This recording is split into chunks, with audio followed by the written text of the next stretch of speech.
হাওড়া শিবপুর চৌরাবস্তি এলাকায় বোমাবাজির ঘটনায় তদন্তে নেমে হতবাক পুলিশ। গত 8ই মে বোমাবাজি এবং গুলি চালনার অভিযোগ ওঠে এই এলাকাতে এবং সেই ঘটনায় নাম জড়ায় শিবপুরের প্রাক্তন মন্ত্রী অরূপ রায়ের ঘনিষ্ঠ তৃণমূল নেতা শামীম আহমেদ ওরফে বড়ুর। আর ঠিক এর পরেই আদালতের নির্দেশে পুলিশ তার বাড়িতে তল্লাশি চালাতে চায়, কিন্তু তল্লাশির সময় বাড়ির গ্রাউন্ড ফ্লোরে কাঠ দিয়ে ঢাকা একটা অংশ সরাতেই নিচে নামার সিঁড়ি দেখতে পান পুলিশ কর্মীরা।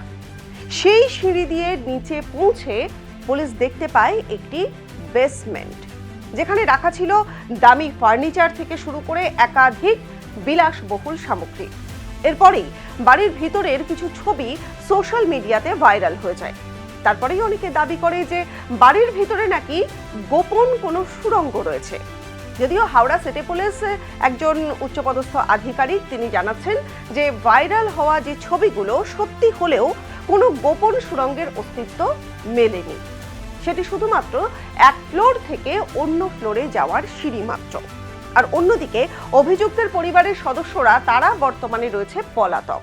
30 নম্বর ওয়ার্ড তৃণমূল কংগ্রেসের সভাপতি প্রাক্তন পৌরমাতা স্বামী শামীম আহমেদ বড়ে, যে কিছু বছর আগে রামনবমীর শোভাযাত্রায় বম গুলি চালাবার জন্য যাকে এনআইএ কেসে গ্রেফতার করা হয়েছিল, সে তার অভ্যাস এখনো শেষ হচ্ছে না। কিছুদিন আগে ইলেকশনে সে গন্ডগোল করতে পারেনি বলে ইলেকশনের পর বিজেপি জেতার পরও নিজের এলাকায় কিছু ছেলেদের উপরে সে আক্রমণ করেছে, বম গুলি চলেছে।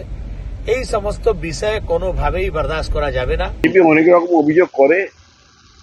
আমার ঘনিষ্ঠ মধ্যহরা সমস্ত মানুষ সাধারণ মানুষ, সমস্ত কর্মীরা আমার ঘনিষ্ঠ। সুতরাং কেউ পার্টিকুলারলি আমার ঘনিষ্ঠ এটা বললে ঠিক নয়।